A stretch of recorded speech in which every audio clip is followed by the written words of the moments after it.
Pessoal, então vamos focar aqui em benefícios da computação em nuvem para startups, tá? O conteúdo é básico, a gente não tem tempo para descer em detalhe técnico, que é o que eu mais gosto, né? Mas tudo bem, vamos fazer o que a gente chama de um voo de helicóptero por aqui, tá bom? Então, gente, tá? Vamos começar baby steps, né?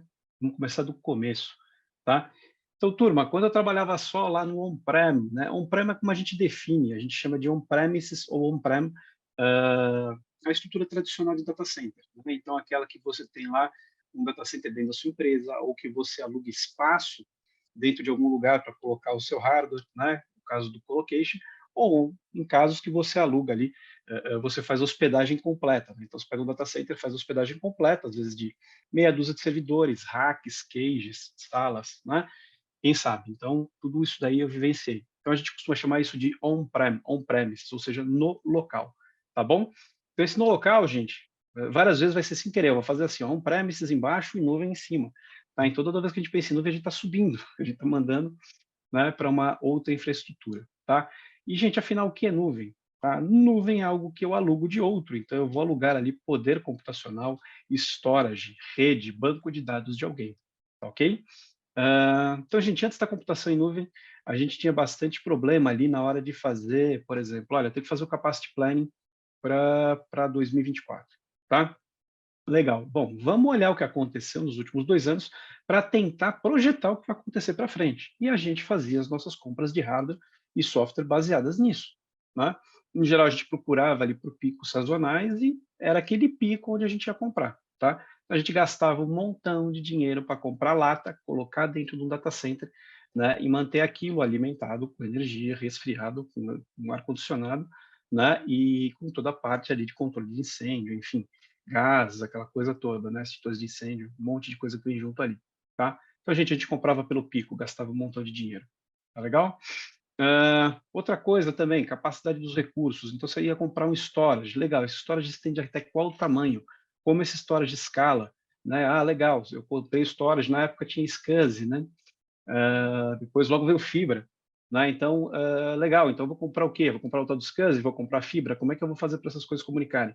Se eu comprar o de fibra, até onde que ele vai? Tá? Então, a gente tinha todo esse tipo de problema. Tá? Logicamente, depois, né, gente, com o advento da cloud aí, a coisa ficou muito, muito mais fácil, tá? Por quê? Porque eu vou lá e vou usar, ó, gente, vocês vão ouvir isso 10 vezes aqui na apresentação. A Carol falou, o Chagas falou, o Thiago falou, eu vou falar, o Pedro vai responder pergunta, tá? Todo mundo aqui vai falar a mesma coisa, tá bom? Mas assim, gente, eu vou pegar na nuvem e usar só o que eu preciso, tá? Esse é o pulo do gato da nuvem. Então, se a gente olhar lá atrás, né, quando começou a AWS, mais ou menos ali 2006, que saiu o primeiro serviço deles, que foi o DynamoDB, não o S3, tá? O que que eles estavam fazendo, gente? Eles estavam comprando como todo mundo compra. Então, a Amazon comprava a hardware para quê? Para suportar Black Friday. Comprava um monte de hardware. E aí, né, alguém lá dentro, tem até o nome dessa pessoa, resolveu fazer o seguinte, bom, por que que a gente não loca? Né? Por que que a gente não coloca isso aí, abre isso para o mundão? Aí até teve os embates deles lá, mas o concorrente pode usar, não pode usar? Pode usar quem quiser. Né? Então, eles criaram ali esse modelo. Tá? Importante dizer, gente, a AWS não inventou o modelo de cloud computing, o modelo de cloud computing existe desde os primórdios da computação, tá? Mas sim, a AWS, ela industrializou o modelo de nuvem, ok? Então, ela realmente, né, quando a gente pensa nas clouds ali, a gente costuma considerar 3 ou 4 no máximo, que a gente chama de hyperscalers, tá? Todos os demais são players de nicho, né? Eles têm especificidades para os mercados que eles trabalham, tá? E o que que é tão atraente, gente? Eu posso começar uma startup aqui, né, da minha casa, tá? Sem ter que desembolsar um monte de dinheiro. Vou lá, crio uma conta, subo 2 ou 3 servidores, saio codando, que nem o Chagas fez lá, né, com o time original dele, e vamos tocar, tá bom? Vida de startup, beleza? E, logicamente, gente, só vou pagar pelo que eu usar, tá bom? Então, a gente vai ter ali, basicamente, né, quatro serviços fundamentais, né, que vão se dividir ali na parte de servidores, armazenamento, bancos de dados e aplicativos, tá bom? Faltou networking aqui, mas tudo bem, tá? Mas, basicamente, gente, esses aqui são os grandes pilares ali da AWS, tá bom? Então, essas 4 ou 5 coisas é o que a gente vai estar usando o tempo todo. Tranquilo? E logicamente, né, gente, eu estou falando para startups, muitas vezes a gente aqui não tem nada prévio, né, então é muito fácil começar como Cloud Native, ou seja, eu já começo na cloud, né, já estou lá na frente, mas tem outros casos que isso não é verdade. Então, por exemplo, no caso das médias, grandes empresas, enterprise, né, as empresas muito grandes, elas já têm os seus data centers, elas já têm os seus on-premise, né? Então, o que dá para fazer, gente? Eu vou jogar tudo aquilo fora e vou começar a trabalhar só com cloud? Também não faz sentido. O que você vai fazer? Você vai trabalhar com esse modelo do meio, que é o modelo híbrido, tá? Aliás, gente, tem aí estatística que mostra, né, que boa parte, ali, 80% das implementações de cloud, né, tem algum vínculo com data center local, ou seja, são implementações híbridas, tá? Se você pegar ali os 20% que sobram, talvez sejam só os cloud native ou todo mundo que fez all-in. All-in é, vou sair do meu data center e colocar tudo em cloud, tá bom? Mais ou menos como eu fiz ali por volta de 2009, 2010, tá? E o pessoal chamava a gente de louco, né? Então, tudo bem, deu certo. Legal, gente. Então, podemos trabalhar com esses 3 modelos, tá? Só on-premises, só nuvem ou conectando as 2 coisas aqui. Gente, então como é que a computação em nuvem pode ajudar aqui a minha startup a começar? Tá? Primeira coisa, velocidade. Então, bom, eu tenho que fazer alguma coisa, eu tenho que fazer rápido, né? Então, não vou ficar mobilizando o servidor, vendo configuração, que plataforma de virtualização que eu vou usar, né? Não vou colocar paixões em cima disso. Não, eu vou colocar aqui o hardware, vou colocar um virtualizador open source, depois vou pôr minhas máquinas, né? Então, a ideia, gente, é assim, ó, não precisa se apaixonar muito, mas tem que estar apaixonado pelo negócio, não pela tecnologia. E olha, eu sou CTO, hein? Eu adoro tecnologia. Então, a primeira coisa no startup é se apaixonar pelo negócio. O resto vai vir. Então, eu tenho que fazer isso de uma forma rápida, com muita velocidade, mantendo o custo baixo, porque você vai ter que trabalhar por 3, ou 4, ou 5. Né? O dia nunca termina dentro de uma startup. Tá? E mais, gente, eu vou ter que ser ágil. Por quê?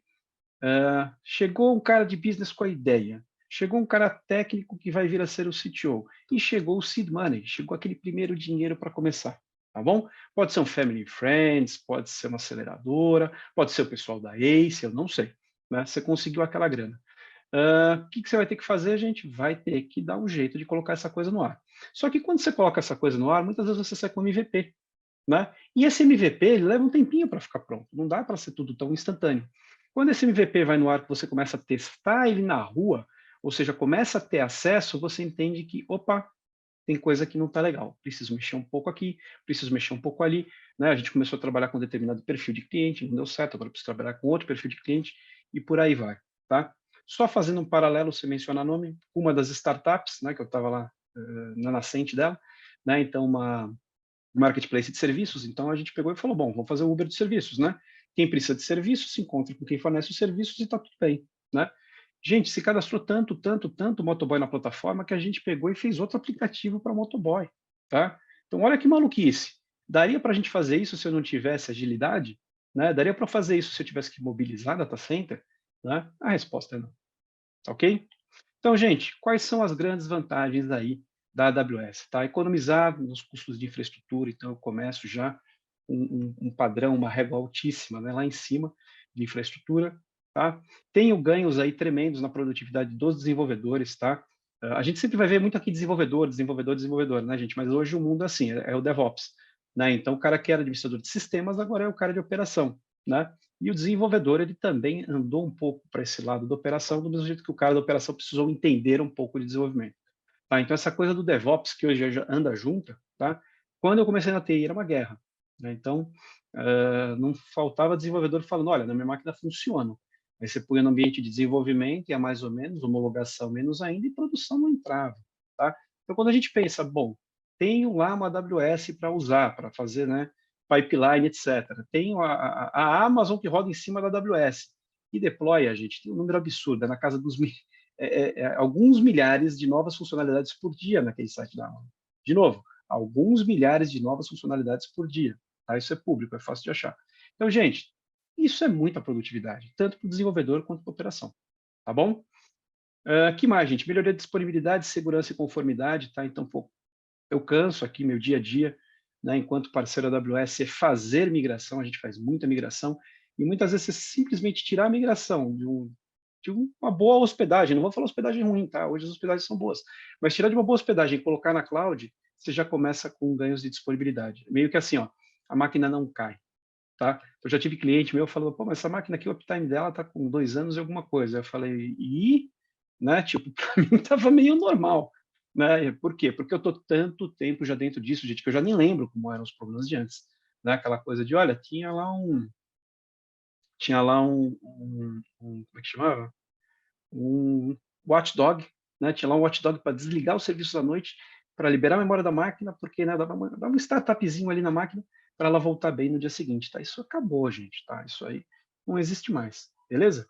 E que mais, gente? Lançar e executar novos recursos e produtos mais rapidamente. Então, a gente começou com marketplace de serviço, virou um outro troço ali para a motoboy. Troço é bonito, né? Que termo técnico lindo. Beleza? Então vamos lá, gente. E lógico, né? Se eu estou falando de AWS, estou falando de um hyperscaler, né? Eu tenho uma coisa muito importante, gente, que o pessoal da AWS aí define como Job Zero, né? Então vem antes de tudo a parte da segurança, tá? Então, gente, se em algum momento na startup de vocês precisarem fazer concessões de segurança em prol de alguma outra coisa, pensa de novo, tá bom? Não, não, vou colocar aqui só uma chave de administrator, cara. O que a gente pegou em especial de startup, empresa pequena, que aquela chave vaza e dá um problemão, tá? Então, gente, não façam isso. Peçam ajuda, tá bom? Tá cheio de, né, vocês podem abrir chamada da AWS, vocês podem ligar para a AIM de você da AWS, podem procurar os parceiros como nós, podem fazer curso na K, né? Podem falar com o pessoal da ACE e, eventualmente, né, até ligar para o Chagas. Chagas, ó, você falou tão bem aí que eu quero saber o que vocês fazem, tá? Então, gente, não façam concessões para a segurança, repito. Mais uma vez, não façam concessões com relação à segurança. Costumam ser más concessões, tá? Más decisões. Mas vamos lá, gente, voltando ao tema da segurança. Então, quando eu penso em segurança, segurança é sempre camada. Então, eu tenho um monte de camada que eu tenho que garantir segurança. Tenho que garantir segurança na camada física, ou seja, ninguém vai entrar dentro daquela área, daquele data center, ninguém vai passar por uma porta, ninguém vai entrar dentro da minha área ali do andar onde estão os servidores. Tudo bem? Depois eu tenho que garantir o quê? Segurança na infraestrutura. Legal. Este cara, ele é um funcionário, então ele tem acesso a tudo isso. Mas ele pode estar nessa sala, esse cara é de telco, o que ele está fazendo na sala de servidor? Tá? Então a gente tem que garantir, né, que toda essa infraestrutura aí, que a gente não tem ali nenhum buraco, né, que alguém possa comprometer essa infraestrutura, tá bom? Depois, gente, eu tendo essa infraestrutura básica ali, networking, máquinas, storage já rodando, eu vou rodar a virtualização em cima, né? Estamos em 2023, a gente não vai rodar nada em bare metal, tá? Então a gente vai pôr uma plataforma de virtualização, a partir dali eu vou lançar os meus sistemas ali, né? Cada um com seu sistema operacional, e em cima disso eu vou ter o aplicativo, tenho que cuidar da segurança do aplicativo, né? E no final de tudo, gente, dados. Então a gente existe. Tecnologia da informação, nós estamos aqui por conta dos dados. No final do dia, o que a gente quer resguardar quando a gente faz um backup? Dados. Fechou? Ah, mas eu tenho vídeo, eu tenho foto. Também são dados. Beleza? Então, isso que é importante, gente. Não é porque é textual, né? Ou deixa de ser textual, né? Que ele deixa de ser dados, tá bom, gente? Então, a gente costuma considerar, olha, tudo que tem que ser resguardado, persistido, a gente chama de dados, tá bom? E como é que funciona essa segurança na AWS, gente? Ela é separada em dois pedaços. E você é muito importante nisso. Por quê? A AWS, ela tem um modelo de responsabilidade compartilhada, no qual ela vai cuidar, né, de toda essa parte que eu falei para vocês aqui, ó, tá? Então ela vai cuidar do hardware, da infraestrutura global, né? Isso aqui está no mundo inteiro, né? Esparramado aí, tá? Ela vai pegar e vai abstrair tudo isso daqui em regiões, né? Então a gente tem uma região aqui na América do Sul que se chama SA East One, SA East One. Todo mundo pensa que SA é por causa de São Paulo, né? Chama São Paulo, inclusive, mas não, é South America, tá, gente? Então South America East One é essa região que a gente tem aqui. E dentro dessa região a gente tem zonas de disponibilidade, tá? Então a gente vai ter 3 zonas de disponibilidade, no caso aqui, da SA East One, e a gente vai ter aqui as edge locations, ou locais de borda, que são basicamente para distribuição de conteúdo, tá bom? Então, gente, quando a AWS pensa em tudo isso quebrado desse jeito, é porque já tem muito aprendizado, né? Então, assim, os caras já apanharam bastante para fazer isso funcionar, tá? Só a título de curiosidade, né? Por que região é algo muito importante, tá? Se a gente pensar lá nos Estados Unidos, quando teve lá o ataque terrorista. Então, você tinha ali as duas torres gêmeas, uma do ladinho da outra, tá? Você tinha empresas que estavam aqui e tinha um backup site aqui. Quando uma torre caiu e a outra caiu também, acabou a história daquela empresa. Ah, mas o cara tem fita, o cara vai se recuperar, vai. Só que assim, duas torres caíram, né? Aquilo gerou uma crise, gente, em equipamento que vocês não imaginam, porque todo mundo ao mesmo tempo precisou de equipamento. Então não adiantava você ter fita, você não tinha onde subir, você não tinha um lugar, né? Então, ali, os próprios americanos começaram a fazer, né, aquela coisa que eles dizem que é o cross-country, né? Então, cara, eu tenho que ter uma coisa na costa leste e outra na costa oeste, tá bom? Foi assim que começou essa história de região, perfeito? Então, você imagina, só para manter essa infraestrutura, não estou falando nem das outras regiões pelo mundo afora, né? Como esse pessoal não teve que desenvolver coisas aí para fazer isso funcionar, tá legal? Então, a AWS vai cuidar de tudo isso para vocês e vai cuidar também daqueles serviços básicos, né, que já são implementados em nível ali de software, tá? Então, a computação é implementada em nível de software no hypervisor, o armazenamento é implementado em nível de software na SAM, tá? O banco de dados roda em cima de virtualização e a parte de redes, tá? Ela roda dentro ali dos equipamentos de rede da AWS e são customizados, tá? São feitos por eles mesmos.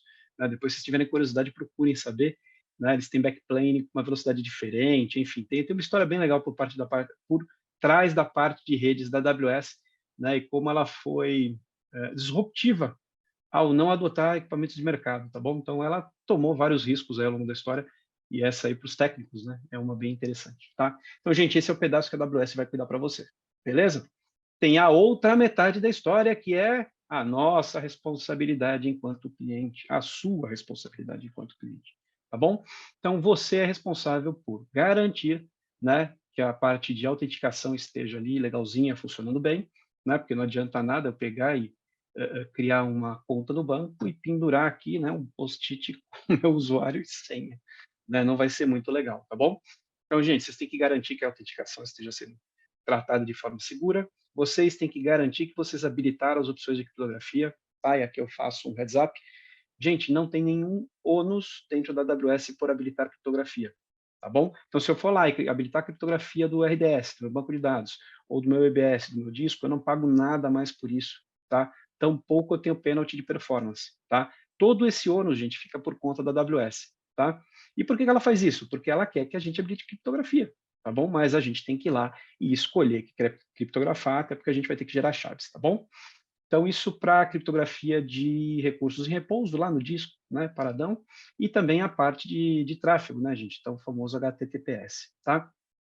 Sistema operacional, gente, quando eu dou um play lá, eu faço um launch, né, a gente chama de launch, uma máquina lá dentro da AWS, né, subindo, por exemplo, com Windows, ela vai vir no nível de patch bem atualizado, tá?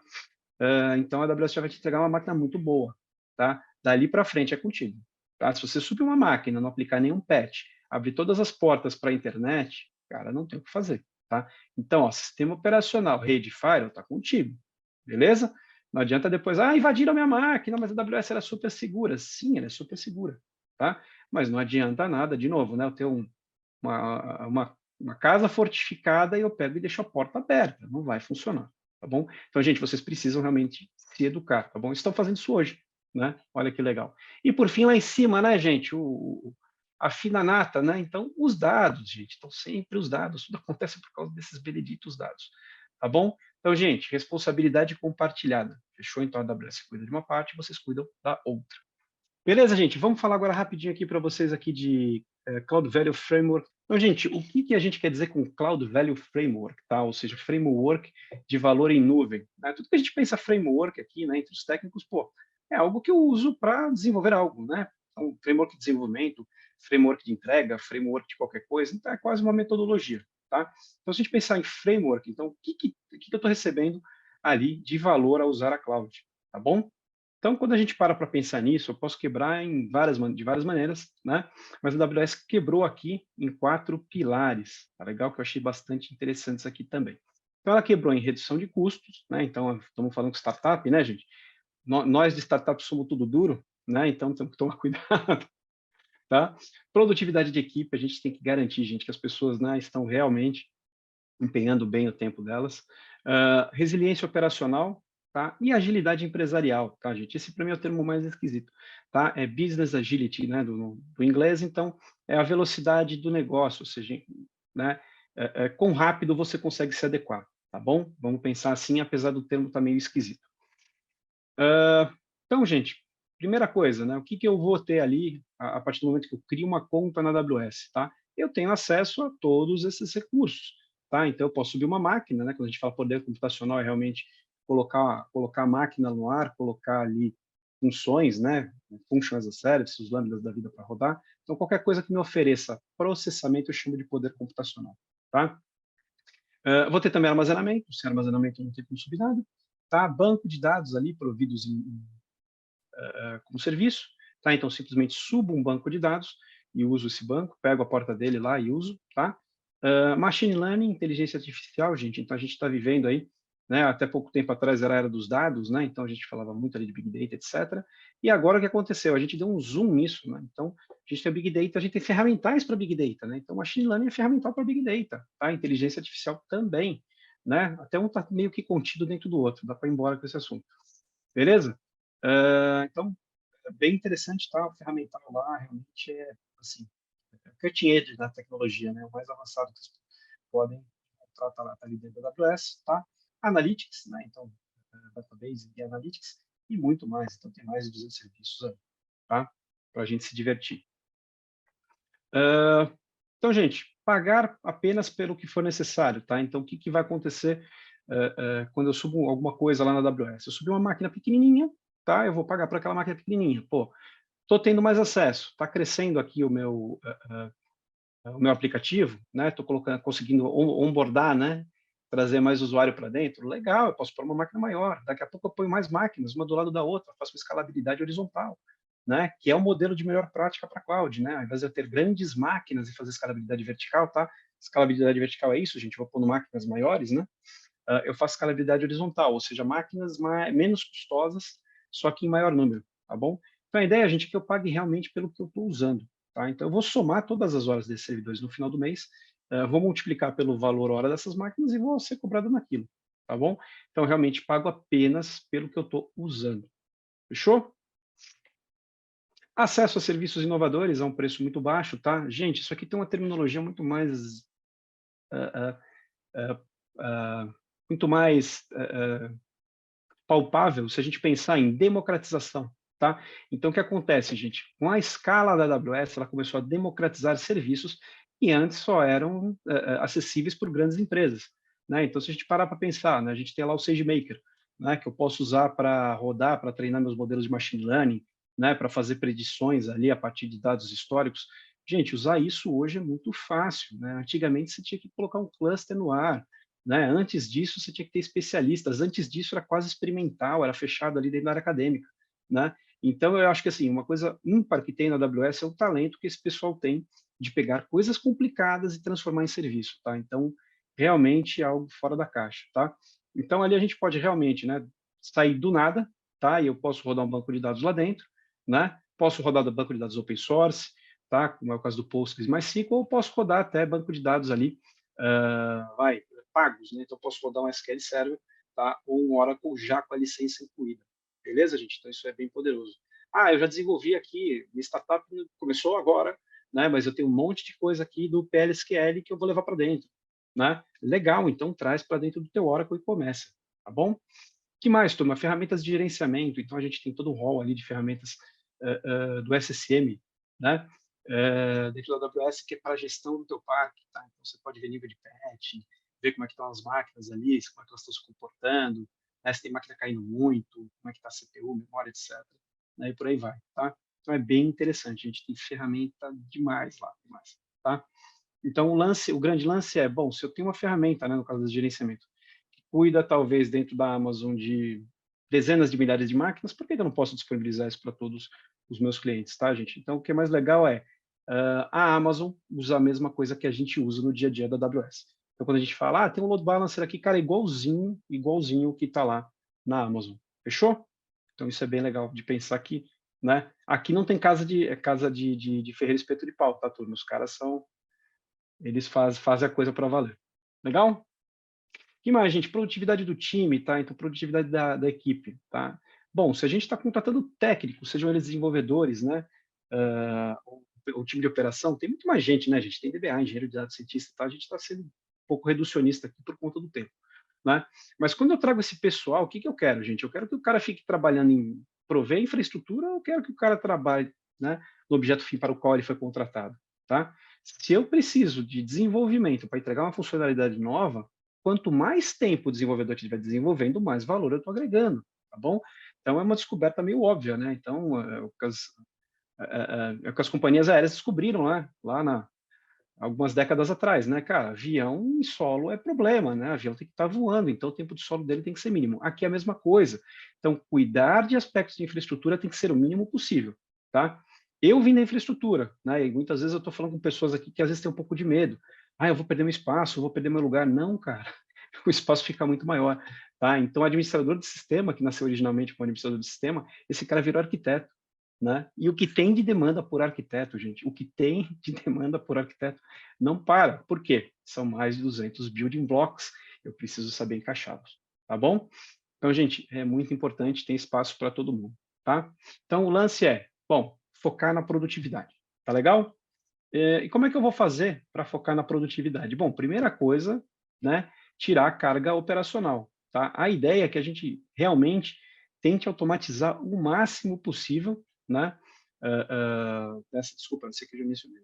Mas a ideia aqui é que a gente tente automatizar o máximo possível as atividades ali de provisionamento, tá? E de entrega de software para que efetivamente, né, o pessoal esteja trabalhando ali em coisa melhor do que, por exemplo, ficar testando, fazendo teste unitário de software, tá? Eu simplesmente posso chegar, criar um pipe, né? Então a gente pode fazer um pipe de entrega ali, de CI/CD, né, que é o que está na tela, integração contínua e entrega contínua, onde a gente põe ali algumas coisas, né? Então eu posso pôr alguns testes ali no meio, eu posso pôr testes de segurança, né? Eu posso verificar se aquelas bibliotecas, aliás, a AWS tem um lugar que dá para fazer isso automático, se aquelas bibliotecas têm algum tipo de exploit, tá? Então, gente, eu consigo fazer uma série de testes ali de forma automatizada num pipe, tá bom? Numa esteira de entrega. Legal? Por isso que, de novo, né, gente, se a gente olhar lá o Amazon.com, ele tem milhares de entregas sendo feitas todos os dias e você não vê aquilo quebrar. Beleza? Então, vamos usar aí muito, muito o CI/CD, tá, turma? Vamos automatizar tudo, né? A ordem é automatizar tudo. E, logicamente, né, aumento na produtividade, tá, aqui do desenvolvedor. Logicamente, o foco aqui é startup, né, gente? Então, a gente sempre vai começar com o desenvolvedor. Né? Então, foi o caso do Chagas ali, é o caso, né, das nossas startups também. Você precisa desenvolver alguma coisa, né? Então, é o cara que vem primeiro, né? E quão feliz a gente fica quando esse cara realmente ele consegue fazer uma carreira para cima, né? Às vezes o pessoal vai e não gosta, né, dessa área de gestão. Eu gosto muito da área de gestão, né? Aí ele vai para uma specialty, né? Ele vai se especializar cada vez mais e mais, né? Mas é legal ver o pessoal da técnica ali subindo e conseguindo, né, divulgar essa mesma mensagem que a gente está divulgando aqui, tá bom? Então, gente, a ideia é, olha, tira da mão ali do cara toda a parte de monitoramento, aplicação de patch, atualização, tá? Tira tudo isso, né? Isso tem que acontecer de forma automatizada. Legal? E para a gente não ficar falando sozinho, vamos pegar um caso, tá bom? Então, o Reddit, né? Tem bastante gente que gosta aí do Reddit. Eu tenho até um amigo que a fonte principal de informação deles é essa. A gente até dá risada de vez em quando. Mas esses caras aqui, eles têm um crescimento, tá? Vejam bem, não é o crescimento igual da asas, os caras estão voando, né? O nome dos caras aí já diz tudo, tá? Mas olha lá, o Reddit está crescendo, né, cara? Ele é um monstro, ele é enorme, está crescendo 30% a base de usuários ativos ano após ano, tá? E aí os caras vão fazer o quê? Pô, eu vou pegar e vou contratar mais engenheiro, tá? Eles tinham que tomar uma decisão ali. A decisão deles tinha a ver com banco de dados, né? Um banco de dados relacional. Vou colocar mais gente para cuidar desse banco, né? Vou trazer mais babysitter de banco, né? Ou vou pegar esse banco e colocar no modelo gerenciado, tá? Eles escolheram a segunda coisa, eles escolheram o segundo modelo, tá bom? Então, o que eles fizeram? Migraram um banco de dados Postgres ali enorme, tá? Tem o case documentado, levaram isso para dentro do Amazon Aurora, tá? Gente, tem hora que tem que descer um pouquinho o técnico, tá? Então, o Amazon Aurora, gente, ele tem ali vai dois sabores, dois engines, né? O MySQL, né? E ele vai ter o Postgres.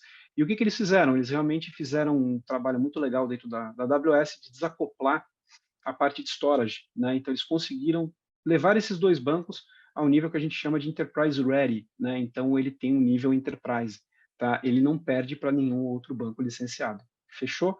Então, foi o que eles decidiram. Bom, a gente tem Postgres, eu tenho como rodar esse Postgres dentro da AWS como Enterprise Ready, né? Para tomar porrada, eu vou rodar, tá? E assim fizeram, beleza? Que mais, gente? Bom, aí, né, volta no tema aqui. Então, resiliência operacional, tá? O que afinal é resiliência operacional, gente? É não parar nunca. Vai dar umas caídas, né? Vai dar uma oscilada, afinal, né? Estamos aqui com startups. Mas, gente, toda vez que a gente tem uma interrupção significativa, que tem que ser documentada, né, isso é um problema, tá? Por quê? Porque vocês vão passar o dia tentando dizer: "Olha, o meu aplicativo é melhor, olha, a minha solução de API é melhor, olha", você vai ficar dando essa mensagem o dia inteiro, né, startup, todo mundo trabalha com aquela mesma mensagem, né, e no final do dia, pô, tem serviço fora do ar e ninguém viu, então, né, isso não pode acontecer, tá, gente? Então resiliência operacional é algo que tem que estar na pauta de vocês, tá bom? Poxa, mas esse cara é chato, ele falou que tem que estar segurança, resiliência operacional, produtividade. Gente, a vida é dura, tá? Começa por segurança, mas vem outras depois. Beleza? Que mais, gente? Então, como é que a AWS vai ajudar a gente, né, a não ter esse monte de paradas aí, tá? Bom, infraestrutura, né, ela é boa nisso. Operações, segurança e software. Tranquilo? Deixa eu fazer meu checkpoint aqui também. Deixa eu ver onde eu tô. Tá bom. Vamos mais um pouquinho. Ah, Então, beleza, gente. Como é que ela vai, né, ajudar com relação à parte de infraestrutura? Gente, está completamente abstraída a parte de baixo. Se vai ter queda de energia dentro do data center, se vai entrar o gerador, tá? Se inundou um dos data centers de uma Z, cara, se pegou fogo, olha, eu não sei, tá? E tampouco me interessa. Por quê? Porque eu estou trabalhando com duas zonas de disponibilidade, tá bom? Então, gente, sempre pensem que vocês devem, tá, trabalhar com duas zonas de disponibilidade. Às vezes a gente, quando startup, a gente é muito econômico e trabalha com uma só, tá? Só que pensa o seguinte, se você tiver um problema aqui, e vai ter algum problema ao longo do ano numa Z, tá? Sempre tem, né? Qualquer engasgada ali de 15 minutos de um serviço fora dos 220, pode ser que te afete, tá? Então, gente, trabalhem com duas AZs, tá? Ah, mas eu vou pôr 100% da carga aqui, 100% aqui? Não. Faz um arranjo ali, né? Ativo passivo, faz um arranjo ali, chama piloto, tá? Tem tudo isso, né? Então, só pesquisar um pouquinho, vocês vão achar isso daí. Beleza, gente? Então, a infraestrutura está resolvida. Aliás, curiosidade, historicamente, né, eu estou nisso há muito tempo, já vi muita coisa, mas historicamente, gente, o que mais detona data center é água, tá? Então, inundação. E no Brasil, né? Incêndio, tá? Então, já vi as duas coisas aí com alguma frequência, tá? Antigamente, o pessoal adorava fazer data center no subsolo do prédio, né? É o ralo do prédio, cara. Né? Então, tinha banco na Paulista que tinha data center embaixo. Qualquer problema de água, o data center virou ralo, tá bom? Já não tem mais isso, tá? Já não tem mais isso. Ok? Beleza, turma? Que mais? Então, operações, tá? Então, realmente tem um monte de recurso ali dentro da AWS para ajudar vocês a automatizarem as coisas, tá? Então, tem o CloudFormation, tem o Service Catalog, tá? Dá para usar também o que vocês já têm, trazendo de fora. Pô, posso trazer o Terraform? Cara, deve, né? Então, utilizem o que vocês já têm ali de provisionamento, né? Já tem ali o Ansible, já tem, pô, traz para dentro, tá? A AWS é bem casada ali com o open source, né? E vocês vão achar maneiras super fáceis de rodar isso aí para fazer provisionamento, tá? Então, já rodei scripts aí de CloudFormation que entregam milhares de recursos, é bem legal. Mesma coisa com o Terraform, entregando ali centenas e centenas de recursos. É meio que montar um data center em 20 minutos, tá? É bem legal, gente, é bem legal, tá? Que mais? Segurança, né, gente? Então, segurança, segurança, segurança, tá? Uh, Essa parte, gente, da AWS, só para vocês terem uma ideia, tá? Esse foundation, né, essa fundação de segurança da AWS é tão sólida que no último reInvent, lá em novembro, novembro do ano passado, tá? Eles estavam mostrando ali um dos principais serviços da AWS ali. Na verdade, o pessoal fez uma pergunta meio que aberta, qual é o serviço da AWS que mais tem acesso? Aí o pessoal foi, né? Dynamo, S3, não sei o que e tal. E não, gente, o IAM, tá? O IAM é o foundation, o IAM é a base da autenticação. Tá? E esses caras aqui começaram a receber bilhão de transação por segundo. Vou repetir, bilhão de transação por segundo. Então, gente, a AWS está trabalhando numa escala nunca antes vista. Legal? Porque tudo que você vai acessar, um raiozinho de um arquivo num bucket, você passou, né? Pela autorização, pela autenticação. Uma coisinha não sei aonde, um acesso a banco de dados. Então, aquilo lá, gente, né, é o tempo inteiro passando ali requisição. Tá ok? Então, bilhão de transação por segundo. Isso diferencia um pouco a AWS dos demais hyperscalers. Beleza? Que mais, turma? Tá bom. Aí aqui, né, com relação na escala dela, ela realmente trabalha ali com vigilância constante, né? Então tem times aí em SOCs, né? SOC, são vários SOCs, Security Operations Centers da AWS operando around the clock, né? Mundo inteiro afora, tá? Para garantir que essa infraestrutura esteja segura, tá? E por conta dessa infraestrutura ser tão grande, tão distribuída, gente, eles conseguem mitigar ataques de DDoS, tá? De ataque distribuído, né? Denial of Service, Distributed Denial of Service, bem na borda, tá? Então, mais ou menos como as operadoras fazem, né? As operadoras já há alguns anos fazem isso, né? Mas a AWS ela consegue fazer ali de uma maneira até mais interessante, tá bom? Então, é interessante isso, gente. O nível de segurança que você ganha só por estar dentro da AWS já é bem interessante, tá? O que mais, turminha? Vamos lá. E com relação ao software, né? Com relação ao aplicativo, então, pô, tá cheio ali de coisa que a gente pode usar para detectar biblioteca que tem problema, tá? Para detectar ali problema num pipe antes daquela minha nova versão, cair numa branch nem ir para produção, tá? Então, dá para usar bastante coisa aí, gente, de CI/CD, tá? Com os serviços ali do que a gente chama de AWS Cold Star, né? Cold Star porque é tudo code alguma coisa, code deploy, code pipeline, code commit, code sei lá o quê, tá? Então, Cold Star é toda essa linha aí do CI/CD, tá? E é a mesma que a Amazon usa, então, por que não usaria? Tranquilo, turma? Então, a gente estava entrando justamente na parte de agilidade empresarial, tá? Ou seria, né, velocidade de atendimento ao negócio, né? Então, qualquer alteração que a gente tiver ali, que eu precise fazer, né, por conta do que eu estou enxergando na rua, né? Será que eu consigo me adaptar a isso rápido? Então, a ideia é que você tenha uma infra que suporte esse tipo de coisa, tá bom? E como é que a gente faz essa adaptação, né? Como é que isso acontece no dia a dia, gente? Basicamente, né? A gente vai ali com a AWS habilitar algumas coisas bem interessantes, tá? Então a gente vai poder testar, né? Fazer pequenos testes ali contidos, né? Para não estragar todo o ambiente. Se os testes forem bem sucedidos, a gente pode fazer entregas mais rápidas, né? E ao mesmo tempo eu vou manter meus custos baixos, porque eu não preciso antigamente ia testar, a gente tinha que pegar e duplicar ali, né, o hardware, né, ou fazer uma coisa do tipo, legal, então o desenvolvimento era muito pequenininho, homologação médio, produção desse tamanho. Então você sempre jogava a coisa na produção com um pouco de receio, né? Por quê? Porque você não tinha hardware suficiente para testar nas mesmas condições, né? Então, era assim que a coisa funcionava. Legal? Então, já com a AWS, o que a gente pode fazer, gente? A gente pode pegar e efetivamente testar um conceito, testar. Bom, eu estou trabalhando aqui, sei lá, tudo com PHP, que era o que a gente conhecia, como a gente começou. Mas agora eu estou vendo que, poxa, se eu trabalhar com Node, eu já consigo trabalhar com serverless e vou ter algum ganho, né? Será que eu deveria ir para essa nova tecnologia, né? O que vocês podem fazer, gente? Começa a testar. Pega um módulo da aplicação que vocês vão lançar, né? De repente, sei lá, ó, tem a parte de emissão de boleto, né? Pô, eu já vou fazer essa parte de emissão de boleto com esse código novo, né? E aí você vai testando e aos poucos você vai decomissionando, de repente, a linguagem antiga que você não quer mais trabalhar e tu começa a trabalhar talvez com uma que esteja ali mais otimizada, né? Mais o que a gente chama de cloud friendly, né? Mais amigável para a cloud, tá bom? Não estou dizendo que PHP não é bom, só estou usando o primeiro exemplo que veio à minha cabeça. Tá legal? Então, essa coisa de poder testar, né, fazer pequenos balões ali de ensaio, né, e depois, se der tudo certo, você dar sequência é algo bem característico de cloud, tá? Tem até casos de clientes, gente, que a gente começou assim, né? Então, o cara não queria levar nada, e o que ele fez? Ele levou só o ambiente de lab, né? Aí, pô, rodou o ambiente de lab lá, gostou, daqui a pouco foi desenvolvimento, depois homologação, e hoje é híbrido. Por quê? Porque realmente dá né, depois que o bichinho de cloud pica, gente, é difícil voltar atrás, tá? Que mais, gente? Então, também ali, atrelado à entrega ali rápida, né?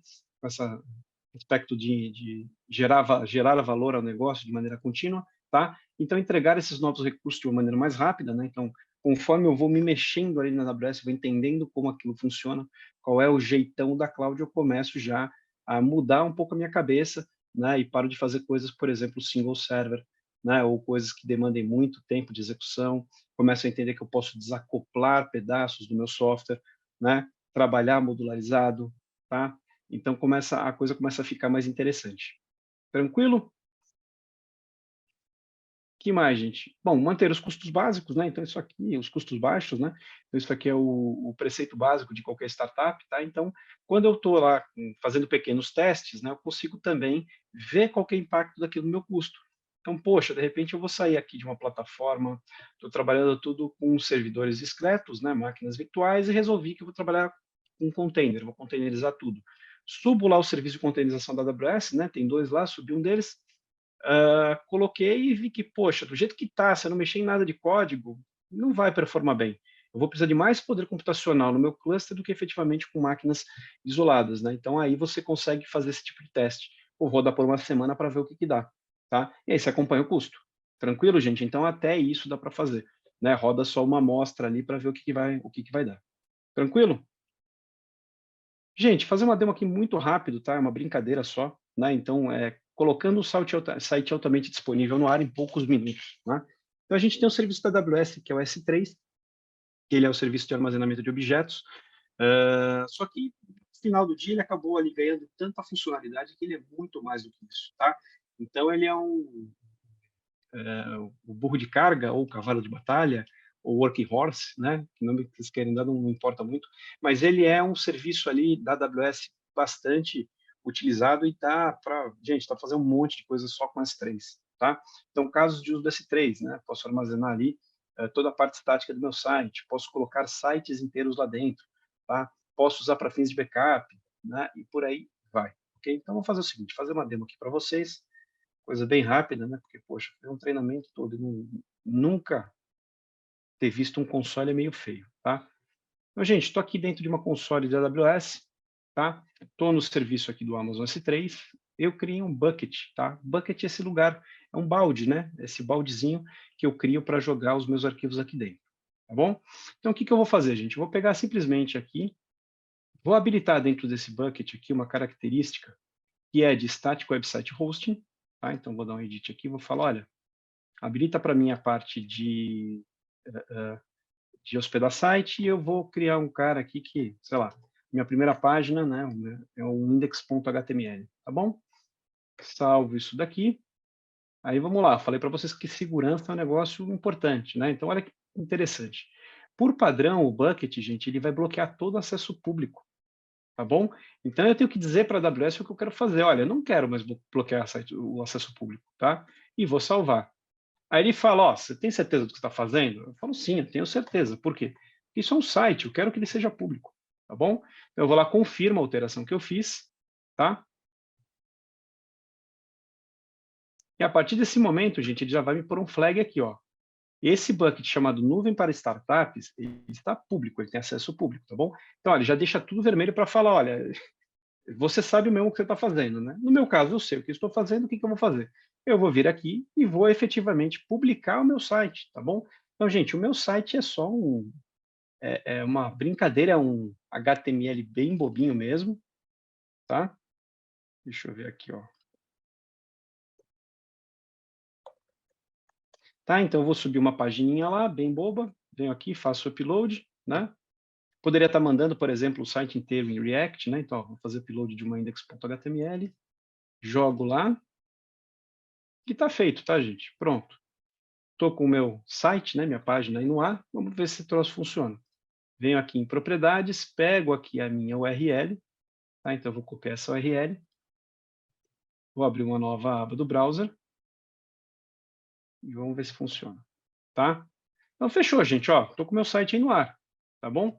Vamos supor que eu fosse um ótimo programador, eu tivesse feito um site inteiro em React, tá? E eu já tenho as APIs de back-end ali, né? E eu sou um cara que vende ingresso. Gente, eu acabei de criar um site para vender ingresso para o show do Iron Maiden com alta disponibilidade. Galera, isso aqui não vai cair. Isso aqui é o S3, então, né? Até brinco com vocês. Se vocês quiserem chamar, vou pôr no chat aqui, tá? Todo mundo pode chamar ele à vontade aí. Ah, beleza, tem outra versão desse site aqui para publicar. Lógico que eu não faria na mão, né, gente? Eu vou fazer isso aqui através de pipeline de automação, né? No primeiro momento, né? Eu sou startup, eu vou fazer na munheca mesmo, tá? Mas depois, gente, vocês vão colocar todo esse pipe para funcionar, essa coisa bonitinha. Então, deixa eu ver aqui, ó. Vou colocar uma outra versão do meu site, né? Vamos ver se ele vai respeitar isso aqui.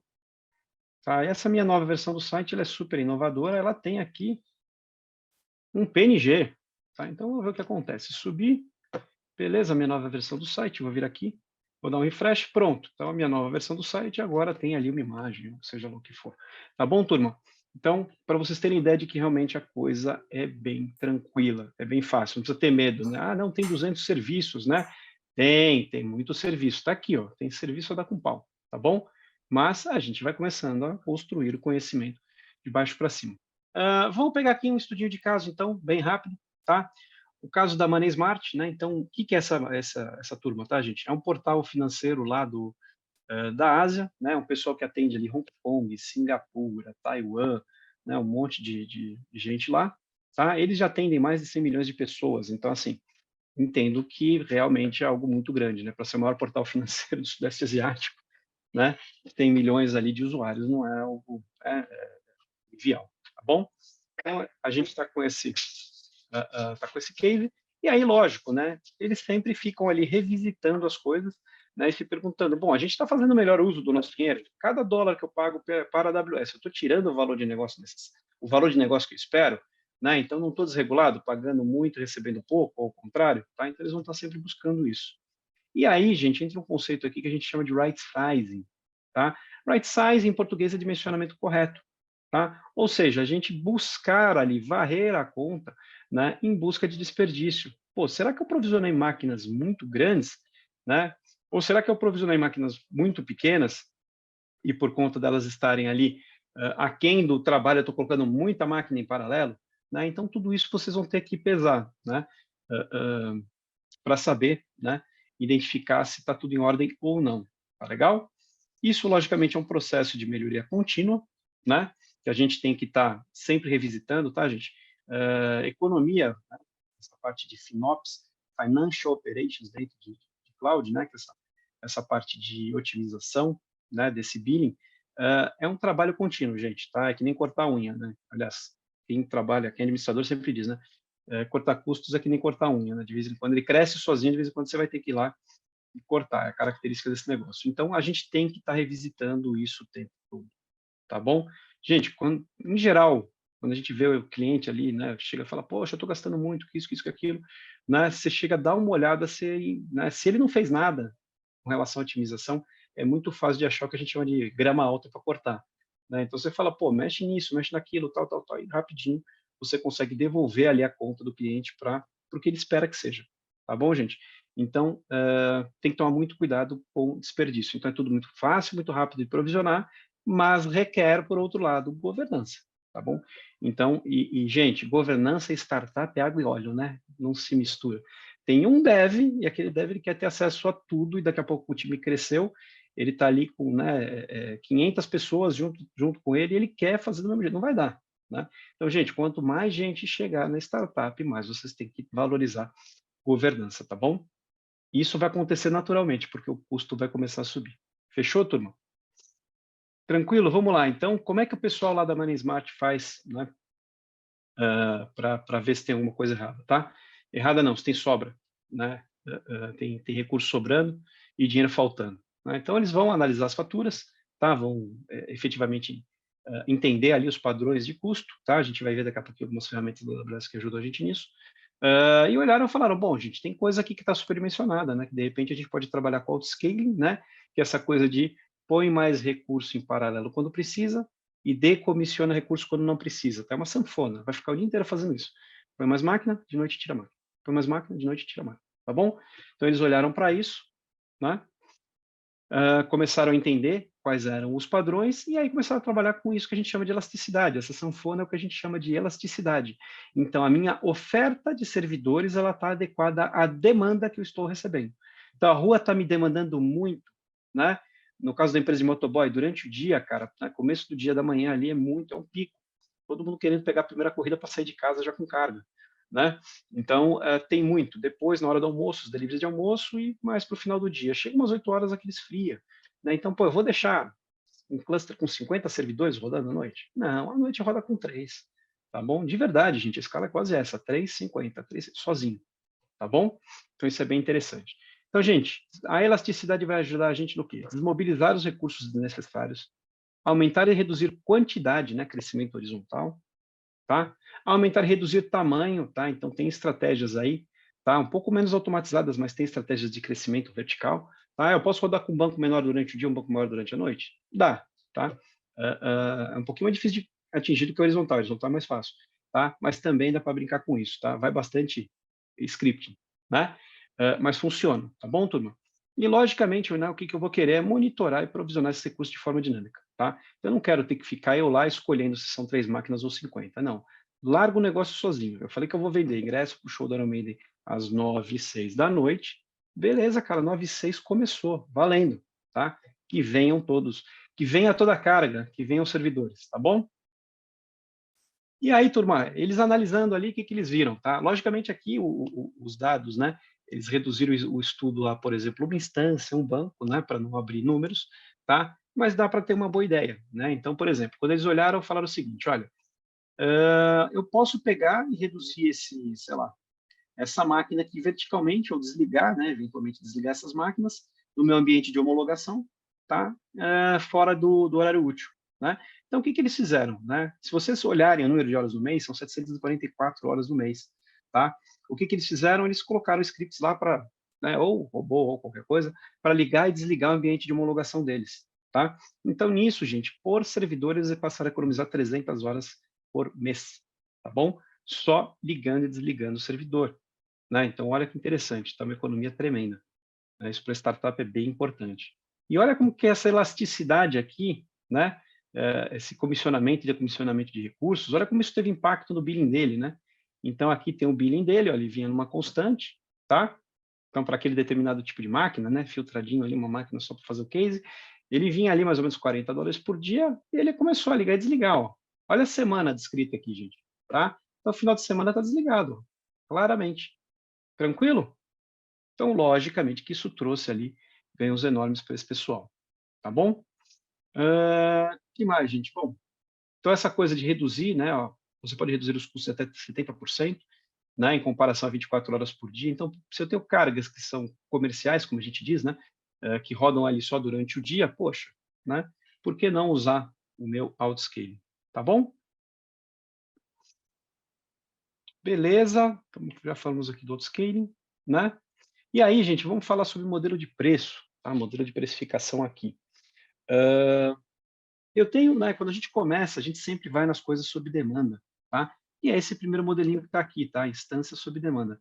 Então, eu tenho o preço por hora que eu pago por aquele servidor e sigo a vida com aquilo, tá bom? Então, só para dar um exemplo, vamos dizer que o preço por hora de um servidor grandão que eu peguei é $1 por hora, tá? Tem uma coisa interessante na AWS, gente, que eu posso pagar menos, tá? De repente eu olho e eu falo, poxa, será que tem alguma chance de eu pagar menos desse mesmo servidor? Tá? Aí o que eu posso fazer, gente? Eu posso aderir a contratos, eu posso aderir a um contrato ali, por exemplo, de saving plan. Então eu assino, tá? Um plano de 1 ano de saving plan e assumo um compromisso financeiro com a AWS. A AWS, todo mês eu vou te pagar $100, tá bom? E eu gostaria que esses $100 você fizesse o melhor possível para mim, para eu ter mais do que o valor desses $100 em máquina, tá? Então, se cada, sei lá, se eu ia usar 100 horas do servidor, eu pagaria $100 por aquele servidor, eu estou dizendo o seguinte: AWS, durante 1 ano eu vou te dar $100, mas em contrapartida eu quero que você baixe o valor do servidor. O que vai acontecer, gente? Pelos mesmos $100, eu vou passar a rodar talvez 120 horas de máquina, tá? Então eu tenho esse ganho, beleza, gente? Então é um contrato, né? É quase como uma fidelização. Olha, eu gosto da AWS, eu já estou aqui, eu estou aqui há anos, né? Essas minhas máquinas de banco de dados, eu nunca mudei essas máquinas, elas estão rodando do mesmo jeito sempre. E eu quero economizar. Então, pô, se tua carga é steady state, né? Ela é estável, pô, põe um saving plan lá, tá? Vocês já estão economizando, tá bom? Então, sob demanda, eu pago o valor de lista, tá? Tudo sempre nasce no valor de lista, tá, gente? Então, eu pago o valor de lista e aquilo vai para baixo, tá? No caso aqui do Saving Plan, eu vou lá, contrato o Saving Plan, tá? Esse Saving Plan, gente, ele pode se aplicar, tem 2 tipos, tá? Tem o Compute, tem Machine Learning, interessante. Tá, esse aqui não conhecia não. Mas tem o Compute Saving Plan, né? Agora esse Machine Learning Saving Plan, e eles se aplicam, gente, ao EC2, funções lambdas e Fargate, tá legal? Então dá para você realmente colocar e ele não vai se aplicar só à máquina, está se aplicando a outros serviços aqui, que também são serviços que a gente chama de Compute, tá? O AWS Lambda são Function as a Service da AWS, né? São as funções rodando lá, a parte serverless, e o Fargate é um parque, né, de máquinas que roda ali embaixo, também abstraído da sua conta, para poder rodar container. Tudo bem? Então, isso é Saving Plan. Beleza? E por fim, gente, esse aqui eu acho que é o que eu mais gosto, né? Não é necessariamente mais fácil de usar, tá, gente? Mas por que é um dos que eu mais gosto? Bom, vamos lá. Falei para vocês que durante o dia as cargas comerciais elas ocupam os data centers, né? Tá tudo rodando a pleno. De noite, isso cai. Agora imagina o seguinte, eu sou um pesquisador, tá? Na época da pandemia, a gente ajudou tanta empresa a fazer isso, pessoal de life science, de health, né? Coisas bem interessantes ali, vai, pesquisa de medicamento, tá? Então, por exemplo, eu preciso rodar um modelo ali de machine learning, né? Um algoritmo bem pesadão, que eu vou distribuir entre máquinas, né? Várias máquinas ali, sei lá, 200, 300 máquinas num cluster, para fazer análise de uma molécula uh, uh, de um determinado medicamento que eu estou estudando, tá bom? Então, eu tenho que fazer aquela análise daquela molécula. Isso é caso real, tá? Só não posso falar o nome. Imagina o seguinte, nesse horário aqui, ó, 21h12, os data centers aqui de São Paulo já estão com uma capacidade ociosa bastante alta, né? Então, a carga está lá embaixo, tem um montão de capacidade sobrando na AWS. O que eu faço? Eu falo para a AWS, tá? É quase um leilão, né? Lógico que isso é automatizado, né, gente? Não é do jeito, é o que eu estou explicando para vocês a forma didática. Né? Então eu chego e falo para a AWS, esse servidor aqui de $1, eu não quero pagar $1 por ele, eu quero pagar 10 cents, tá? E a AWS olha e fala, cara, ninguém está me pagando nada, a máquina tá aí, tá bom, te vendo por 10 cents, né? E eu pego aquele 10 cents por hora, pego minhas 200 máquinas e, ó, deixo rodar, tá bom? Começou a encostar de manhã, a AWS vai precisar daquelas máquinas de volta para as cargas comerciais, então o pessoal que está usando ali o instância reservada, ou que está usando saving plan, ou que está usando on-demand, tem prioridade sobre o spot. Né? O que a AWS vai fazer? Ela vai começar a pedir as máquinas de volta. Ela vai falar, dessas máquinas que você tem, me dá 3. Tá? Ela te avisa ali com, acho que 2 ou 3 minutos de antecedência, não me lembro de cabeça, né? E é o tempo que você tem para persistir o que está naquela máquina. Tá? Só que assim, gente, clusters para fins de pesquisa científica, eles naturalmente já têm essa sanfona. Tá? Então, eles já sabem como persistir isso em disco ou, por exemplo, no S3. Então, eu vou tirando as máquinas, ele guarda tudo aquilo, e o que vai acontecer amanhã à noite de novo? Ele vai pegar de onde ele parou e continuar rodando, tá bom? Então, gente, por um preço muito pequeno, eu consigo rodar parques enormes de máquinas, tá bom? Isso é spot. Fechou? Eu posso rodar spot para o meu site durante o dia, pode rodar também, tá? Só que assim, gente, você não vai colocar tudo em spot, porque se a AWS pedir todos esses spots, o seu site vai cair. Tá? Idealmente, você vai, né, deixar alguma coisa ali como RI, né, ou Saving Plan, depois uma parte como on demand e uma partezinha de spot, tá? Vocês podem brincar com isso, ok? Comecei na AWS hoje, vou mexer com spot? Não, começa no on demand. Fechou? As coisas requerem maturação, tá, gente? Tem que ter maturidade para chegar nessas coisas. E o modelo de distância reservada, gente, tá? Enquanto no Saving Plan eu me comprometo a gastar $100 com a AWS, no modelo de distância reservada é o contrário. Eu falo, sabe essa máquina aqui que eu peguei, essa M5X Large? Então, eu quero que essa máquina M5X Large, eu quero pagar menos nela. Eu vou usar essa máquina aqui o ano todo, eu quero pagar menos nesta máquina, nesta família de máquina, tá? Esse é o modelo de RI, que a gente chama de instância reservada, tá, gente? Então, gente, dá para ter um desconto ali ó, de até 72%, tá? Com relação ao preço de lista.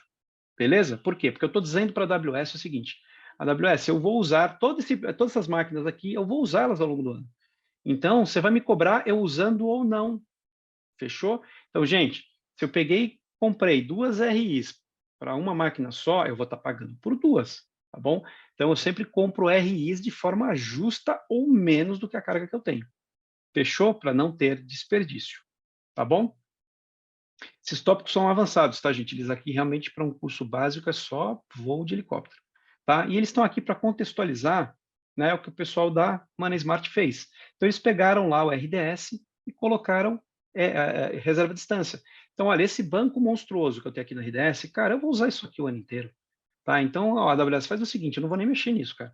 Tá? Eu tenho essa máquina aqui, essa instância, né, de RDS, tem uma outra replicada em outra Z, eu já compro 2 RIs para cobrir isso daqui e você me dá aí esses 50%, 60%, 70% de desconto que você falou que vai me dar.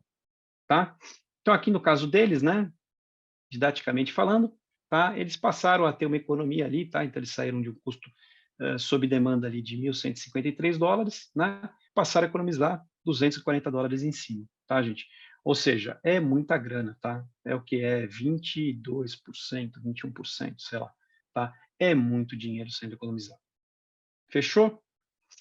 Beleza, turma? Vamos lá, deixa eu só ver aqui. Bom, aí falei para vocês de, efetivamente, né, do controle de custos, tá? Então, como é que a gente pode monitorar nossos gastos, né? Então, essa coisa de gasto é muito sensível no startup, muitas vezes a diferença entre a vida e a morte da própria startup, né, gente? Se eu descontrolar realmente, eu vou ter problema. Então, se eu usar muito recurso na AWS, eu posso ter problema. Se eu contratar muita gente, eu vou ter problema, né? Então, startup, ela está sempre ali, né? Descobrindo o santo para cobrir outro, tá? E acho que essa é a melhor parte dela, né? A gente aprende tudo ali dentro, tá? Então, turma, como é que a gente vai monitorar? Então, a gente tem vários recursos aqui, tá? Vamos passar por cada um deles rapidinho. Tá? Então, basicamente aqui, ó, quando a gente pensa no organizations, né, gente, antigamente, quando a gente mexia com a AWS, a gente ia lá, criava uma conta e rodava tudo dentro daquela conta. Em geral, a gente segmentava, né, aquela conta, dizendo, olha, aqui nessa conta eu vou colocar, sei lá, o desenvolvimento na Virgínia e a produção em São Paulo, tá? Era assim que a gente separava. A coisa foi crescendo, né, a parte de contas, a gestão de contas foi ficando mais fácil, apareceu o tal do organization, né, e a gente começou a conseguir estruturar as contas uma estrutura hierárquica. Então, eu tenho uma conta, que é a conta que a gente chama de payer, onde está todo o custo, né, centralizado, e eu tenho contas embaixo, vinculadas. Aí, gente, eu posso ter uma separação realmente forte das coisas. Eu tenho uma conta que é de produção, uma conta que é de desenvolvimento, uma conta que é de homologação. Ou talvez até uma de pré-prod, tá? Tem gente que trabalha com pré-prod. Então, eu posso ter diferentes contas para separar essas cargas de trabalho. Legal? Então, gente, quando vocês virem organization, não tenham receio, usem e abusem, tá bom? Posso criar uma conta aqui, que é uma conta de lab, só para o time testar coisa? Pode. Posso criar uma conta de playground para a gente testar uma tecnologia? Pode. Você pode fazer o que você quiser, ok? Mas usem organization, tá bom? Porque senão você vai ter que dar manutenção, né, em todas essas contas. Com organization, você tem um monte de recursos na organization para fazer a gestão e cuidar da governança dessas contas de baixo. Tá legal? Vamos mais um pouquinho. Cost Explorer, tá? Então, isso aqui, né, é bem importante. Você entrar lá no billing, vai ter uma opçãozinha de Cost Explorer, você entra nele, tá? Gente, Cost Explorer é a opção mais fácil que tem ali dentro da AWS de você olhar e visualizar custos, tá? Então, por aqui você efetivamente vai poder, por exemplo, agrupar, né, por diferentes seleções aqui. Nesse caso, ele está agrupado por tipo de instância, né? Então, você vê que ele está colocando aqui, ó, uma instância T2 micro, uma C4 2X large, não vai dar para vocês lerem, tá? Mas ele está agrupando aqui efetivamente, por tipo de máquina, tá? Então, ó, né? Ele empilha aqui quanto ele está gastando. Aqui $1.400, ele gastou em outubro, novembro, por aí vai. Tá bom? Posso aplicar aqui, né, filtros, posso ver regiões, etc, etc. Quero ver o que eu recebi de crédito da AWS, quero ver se eu tive algum desconto adicional, quero ver por tag, a gente já vai falar de tag. Então, tudo vocês vão fazer, gente, pelo Cost Explorer, tá? E tem um botãozinho maroto aqui, né, depois que você filtrou tudo isso daqui, você tem que mandar lá para o chefe, você faz um download do CSV e manda, fala, olha, aqui estão os nossos custos. Lembra que eu falei que a gente tinha que cuidar disso antes? A gente não cuidou, então. Chegou a hora. Tá bom, gente? Beleza? Então, tenham aí no Cost Explorer o seu melhor aliado, tá? Para não deixar a coisa se perder. Tá bom, gente? Governança. Não é porque é uma startup que eu fecho os dois olhos para governança, né? Um pode estar meio fechado, né? Mas eu tenho que pensar em governança o tempo todo. Tá bom? Com certeza, né? O Chagas não chegou a um time tão grande, né, sem olhar a governança. Beleza? Que mais, turma? Tags e alocação de custo, tá? Então, dentro dos meus recursos, né? Então, por exemplo, dentro de uma conta eu ainda posso criar mais separação, né? De repente eu posso taguear recursos ali com centros de custo. Então, por exemplo, eu tenho o pessoal aqui de desenvolvimento, esse pessoal de desenvolvimento está separado entre front-end e back-end, tá? E eles têm recursos na mesma conta. Então, como é que eu posso separar, de repente, os custos desses diferentes times, tá? Você vai lá e vai aplicar tags, né? Então, você aplica uma tag dizendo que isso aqui é do time de dev de back-end, isso aqui é do time de dev de front-end, tá bom? Então, gente, tag dá para colocar em tudo que é lugar, tá? E vai ajudar a gente a entender os nossos gastos no final do mês. Fechou? Que mais, turma? Vamos lá, budget. Né? Então, quando a gente pensa em orçamento, tá? Eu posso criar orçamentos na AWS, ali dentro do meu AWS Budgets, e dizer o seguinte, tá? Então, ó, eu tenho aqui, tá pequenininho, eu só vou poder narrar para vocês, tá? Então, eu tenho um budget do tipo custo, porque o budget pode ser do tipo custo ou utilização, tá? Custo é dólar, utilização pode ser, por exemplo, hora-máquina, tá? Então, eu tenho um budget do tipo custo, que ele hoje, ó, ele está ali em $262, tá? Só que eu tenho um problema. O meu budget para aquele para aquele item, né, para aquele determinado custo era de $102. Cara, já foi, né? Você já dobrou teu gasto aqui, tá bom? Então isso aqui ele ajuda a gente a entender que, opa, onde que eu estou gastando, né? Então, aonde eu tenho que controlar? Em geral, você vai colocar alguns alertas, ó, chegou 80%, né, do meu budget, pô, já me avisa, manda e-mail, manda um SMS, tá? É assim que a gente aplica os primeiros controles. Que mais, gente? E o Well Architected, né? Então a gente tem na conta de vocês, vocês vão achar uma ferramenta chamada AWS Well Architected Tool, tá? Lá dentro, gente, vai ter um conjunto de perguntas, tá? Que você vai passar, né? Você entra ali, responde, ele tem são 6 pilares, acho que agora são 6 pilares, tá?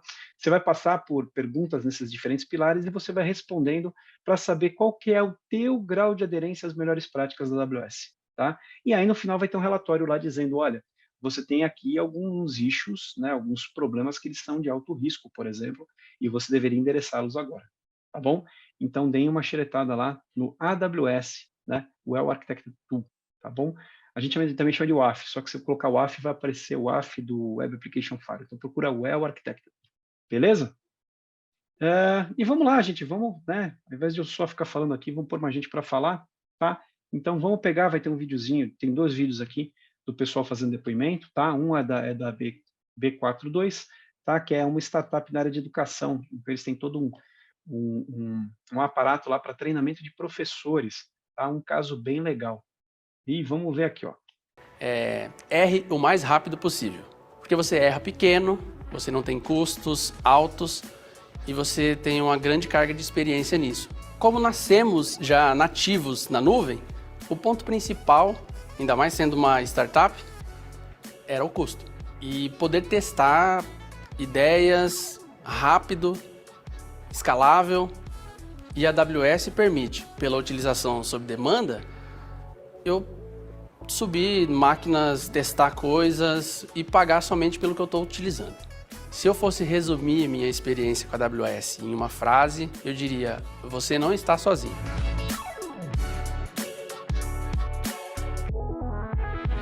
A B42 é uma startup da área de educação e nós somos focados em desenvolver soluções criativas e acessíveis para entregar a experiência de aprendizados inesquecíveis.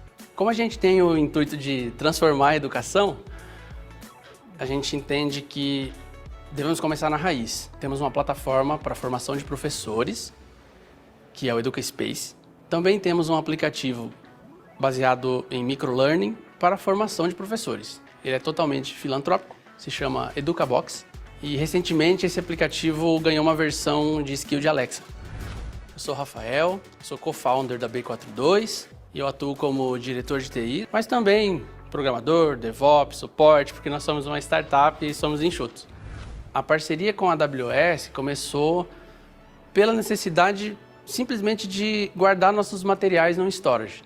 E foi evoluindo para outras soluções. Atualmente a gente utiliza EC2, ECS, S3, Route 53, CloudFront, o Lambda, API Gateways, o RDS. Utilizamos também a Poly e o Transcribe. Um dos primeiros problemas que a gente conseguiu resolver foi a escala para a criação de audiobooks.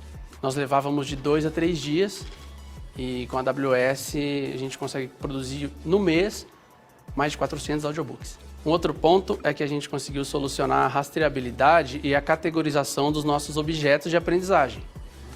Não ficam mais perdidos em pastas no nosso computador e nós temos um sistema de gestão de acervo. Sistema que era uma dor nossa e que será lançado para outros parceiros também. Para os nossos clientes, apesar de ser transparente o uso da AWS, traz uma segurança de que os nossos sistemas vão estar no ar, vão estar funcionando e também quando a gente fala do audiobook, quando a gente fala das legendas, é a qualidade elevada dos nossos materiais. Para o futuro da B42, eu vejo ela como um grande laboratório de experimentos. Novas ideias, ferramentas que possam realmente transformar a educação, a gente está dentro. Que bacana. E aí está até destacada aqui uma das frases. Se eu fosse resumir a experiência com a AWS em uma frase, eu diria: você não está sozinho. né? Então, isso é bem legal, né, gente? É o que eu falei para vocês, a gente pode contar com o suporte da AWS, né? A gente pode contar com o pessoal lá, com o time de contas, a gente pode contar com os parceiros, né? Então, tem um monte de lugar, né?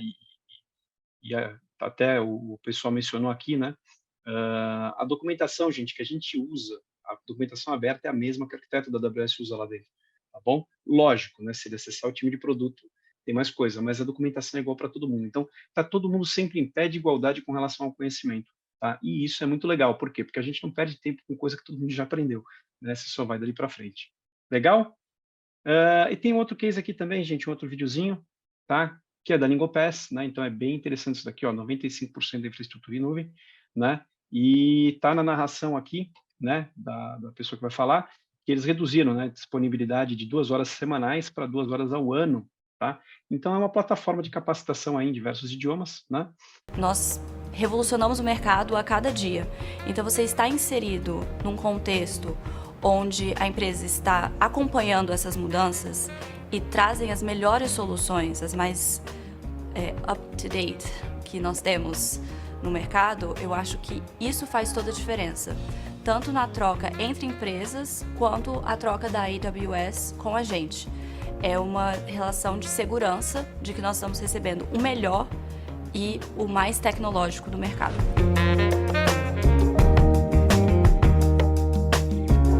LingoPass é uma plataforma de capacitação multi-idiomas. A gente ensina inglês, espanhol, francês e português para estrangeiros, os 4 idiomas mais demandados pelo mercado de trabalho, com foco no mercado corporativo, no Brasil e América Latina. Mas a gente já nasceu global e temos user finais nos 4 continentes. Uma das coisas que a AWS nos ajudou é essa questão de custo.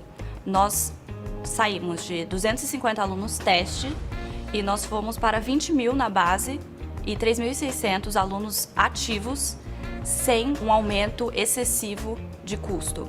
Então isso foi uma grande vantagem. As nossas necessidades imediatas era trazer uma estabilidade para a plataforma e isso foi cumprido à risca utilizando todos os serviços da AWS. A gente tem 95% do nosso stack dentro da AWS. Principais a gente usa EC2, RDS, S3, são os serviços que mantêm a gente no ar. Assim, não tem nem comparação, a gente tinha uma queda de 2 horas por semana e a gente passou a ter 2 horas por ano. Então, melhorou 1000 vezes a nossa estabilidade e também a questão da velocidade. Claro, a gente usa mais um monte de coisa do stack AWS. Glue, Redshift, DynamoDB. Inclusive, quando a gente precisa usar um projeto novo, a gente utiliza coisas como o Lambda, que dá muita velocidade para a gente poder criar função sem pensar em quanto que vai trazer de TCO, quanto que vai trazer de CAPEX. Então, isso é bem importante. E assim, aí eu fiz a nosso cálculo de manutenção, ele é muito pequeno, porque a AWS tem muito treinamento, então o time inteiro aproveita os treinamentos da AWS. A documentação é muito boa da AWS, então o time inteiro consegue ler e dividir a documentação da própria AWS. Em termos de economia, entre você criar um sistema, documentar e preocupar com a infraestrutura, chega a ser até desbalanceado falar, porque nosso custo de manutenção quase não teve por causa dessa migração. Então, agora a gente quer bastante usar a parte de inteligência artificial, que é utilizar a Alexa integrada para fazer alguns testes de pronúncia, esse tipo de coisa. Então, fazer a parte de gamificação da nossa ferramenta. Então, a gente quer... Muitas pessoas são voltadas a desafios e elas querem pontos e elas querem competir. Então, a gente quer trazer também essa possibilidade e com isso a gente vai ter que utilizar, imagina, DynamoDB, um monte de coisa para a gente poder trazer esse aprendizado, né? Quem é você? O que te move? E como é que a tela do seu dashboard precisa ser para você continuar estudando e chegar no seu objetivo? Gente, então é isso, tá? Esse aqui é só o último slidezinho aqui, né, da própria Suzana. Estar inserido num contexto em que a empresa traz as soluções mais atualizadas, né, mais up-to-date, faz toda a diferença. Temos uma relação de segurança com a AWS de que estamos recebendo o melhor e mais tecnológico disponível no mercado. Perfeito?